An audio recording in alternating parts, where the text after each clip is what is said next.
Welcome back to e learning with Hina ma'am channel. आज का जो सेशन है काफ़ी इंपॉर्टेंट सेशन है। चलिए स्टार्ट करते हैं आज के सेशन को। उसी मोटिवेशन कोट के साथ जो आपको ऊर्जावान रखेगा तथा औरों से बेटर तथा अलग करने के लिए प्रेरित करता रहेगा। क्योंकि हारा वही है जो लड़ा नहीं, आप हार नहीं सकते क्योंकि आपने हार मानी नहीं। तो हंस मुस्कुरा रोना कम कर दे, जिंदा है तो जिंदगी की नाक में दम कर दे। तो चलिए स्टार्ट करते हैं आज के सेशन को। देखिए यहाँ पे बात कर रहे हैं ऊन की। सपोज आपको विजुअल हो रहा होगा यहाँ पे स्क्रीन पे। यहाँ पे बात कर रहे हैं ऊन की और ऊन से बनने वाले महत्वपूर्ण तथ्यों की। तो चलिए ऊन की अगर बात करें, आप बेसिकली जानते हैं कि ऊन हम सर्दियों में, ऊन का जो रेशा है वो हमें सर्दी से बचाता है। ठीक है, इसीलिए हम ऊन के रेशे के वस्त्र बनाकर पहनते हैं।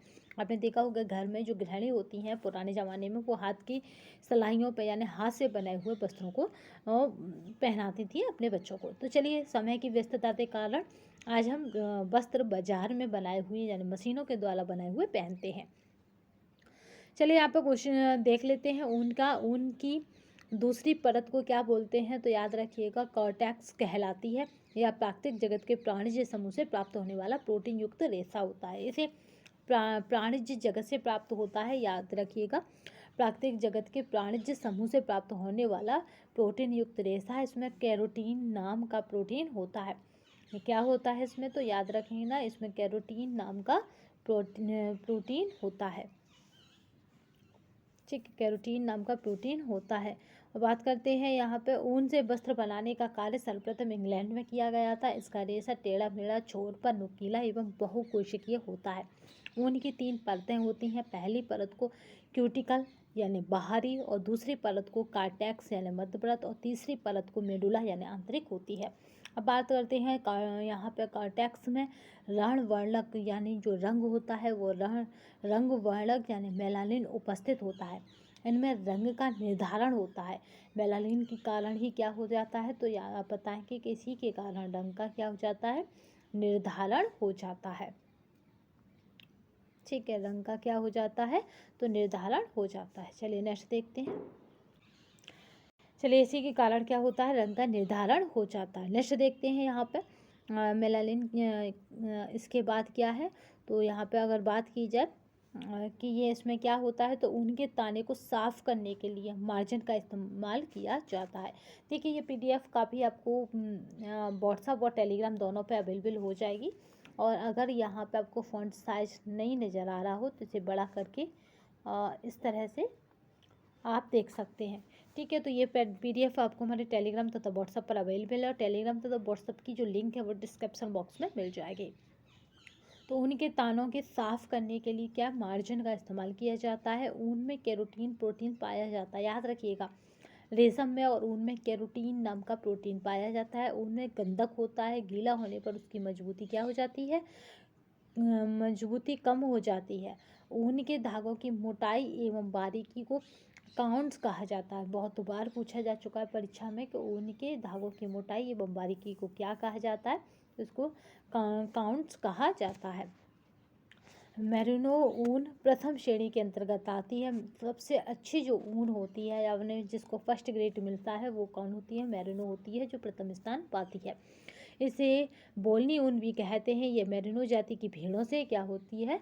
मेरिनो जाति की भेड़ों से भेड़ों के बालों से प्राप्त की जाती है। सर्वप्रथम मेरिनो जाति की भेड़ों को स्पेन में गड़ियारों यानी जो भेड़ी जो उनको पालने वाले होते हैं उनके द्वारा पाला जाता था।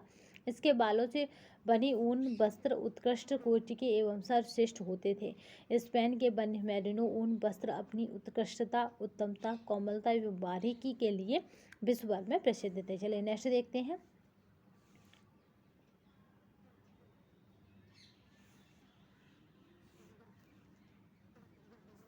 चलिए नेक्स्ट देखते हैं।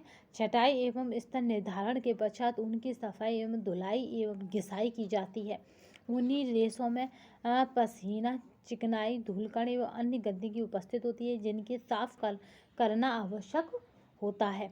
ऊन की धुलाई क्या करते हैं? उनकी धुलाई के लिए निम्नलिखित 3 विधियों का प्रयोग किया जाता है। पहली कौन सी विधि होती है जिसमें ऊन को डाला जाता है? तो वो है साबुन का घोल।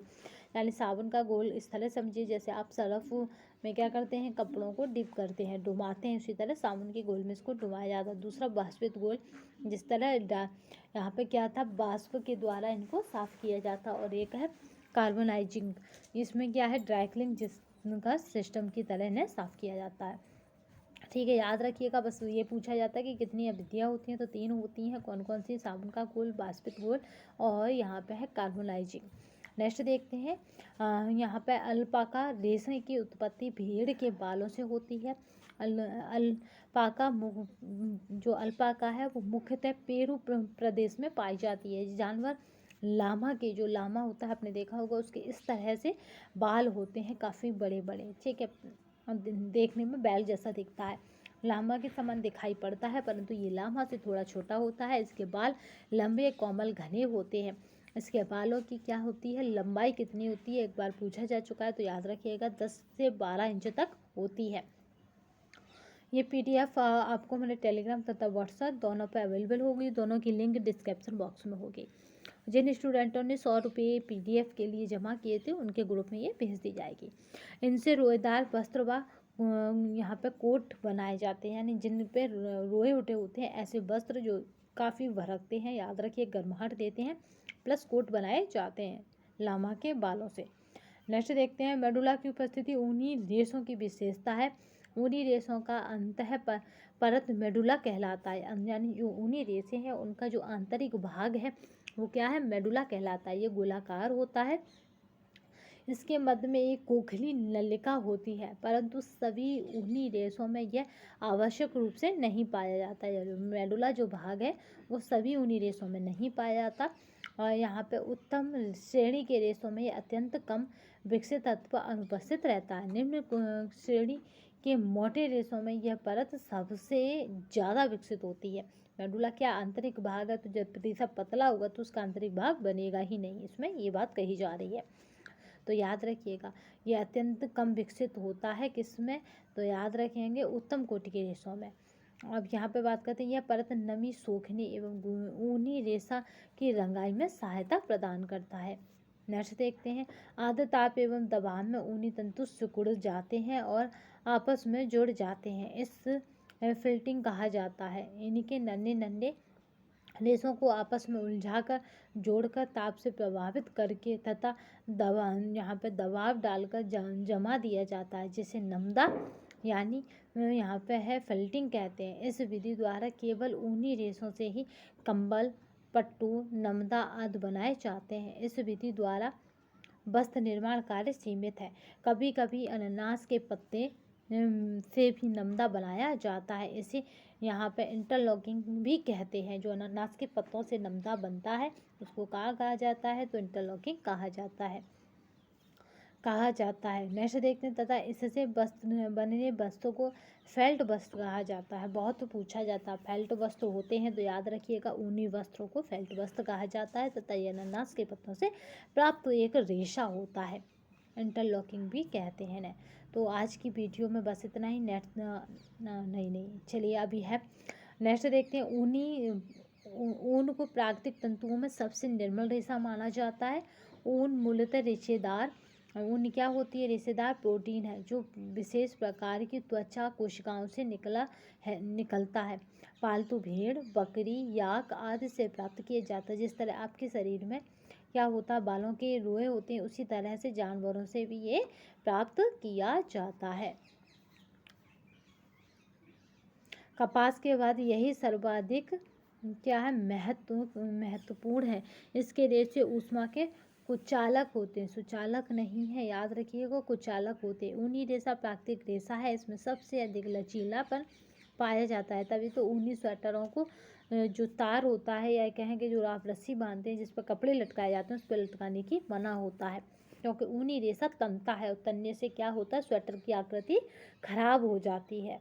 तो उसको किसी बाउंड्री पे या किसी समतल स्थान पर बिछा के सुखाया जाता है। ऊनी रेशों में अपना मौलिक आकार व आकृति प्राप्त करने का अद्भुत विलक्षण गुण विद्यमान होता है। कुछ रेशे अच्छे होते हैं, वो अपनी वापस उसी स्थिति में चले जाते हैं सूखने के बाद या उस स्थिति से हटने के बाद। बट जो रेशे क्या होते हैं, अच्छे नहीं होते, वो अपनी वास्तविक स्थिति खो बैठते हैं। ठीक है, वह अपनी मौलिक लंबाई में इतना होता है, तो याद रखिएंगे ये 30 से 40% अधिक खिंच जाने के पश्चात भी वास्तविक स्थिति में आ जाता है। यानी आप स्वेटर को कितना भी खींच लें, 30 से 40% खींच लिया, उसके बाद भी अगर उसे छोड़ोगे तो वो अपनी वापस अपनी स्थिति में आ जाएगा। इसीलिए माप ना होने के बावजूद भी यह शरीर पर फिट बैठ जाता है, क्योंकि उन्हीं रेशे आपने देखा होगा जिसके शरीर में जाते हैं उसी के में फिट बैठ जाते हैं। क्योंकि वो क्या करते हैं कि वो जिस जैसा आकार होता है शरीर का उसके अकॉर्डिंग वो खिंच जाते हैं और उसके बाद पुनः उसी स्थिति में वापस लौट आते हैं। तो ये जो PDF है आपको हमारे टेलीग्राम तथा व्हाट्सअप दोनों पे अवेलेबल होगी। तो आज के लिए बस इतना ही, और दोनों की जो लिंक है वो इसी डिस्क्रिप्शन बॉक्स में, यानी इसी वीडियो के डिस्क्रिप्शन बॉक्स में आपको मिल जाएगी।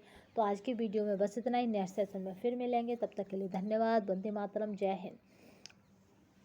जल्दी ही आज हम बिहार की जो भी वैकेंसी आने वाली हैं, यानी आपको नोटिफिकेशन कल से मिल जाएगा, तो उसका सिलेबस तथा उसमें क्या रणनीति रखनी है उसकी डिटेल लाएंगे। तो आज के लिए बस इतना ही, नेक्स्ट सेशन में फिर मिलेंगे, तब तक के लिए धन्यवाद। वंदे मातरम, जय हिंद।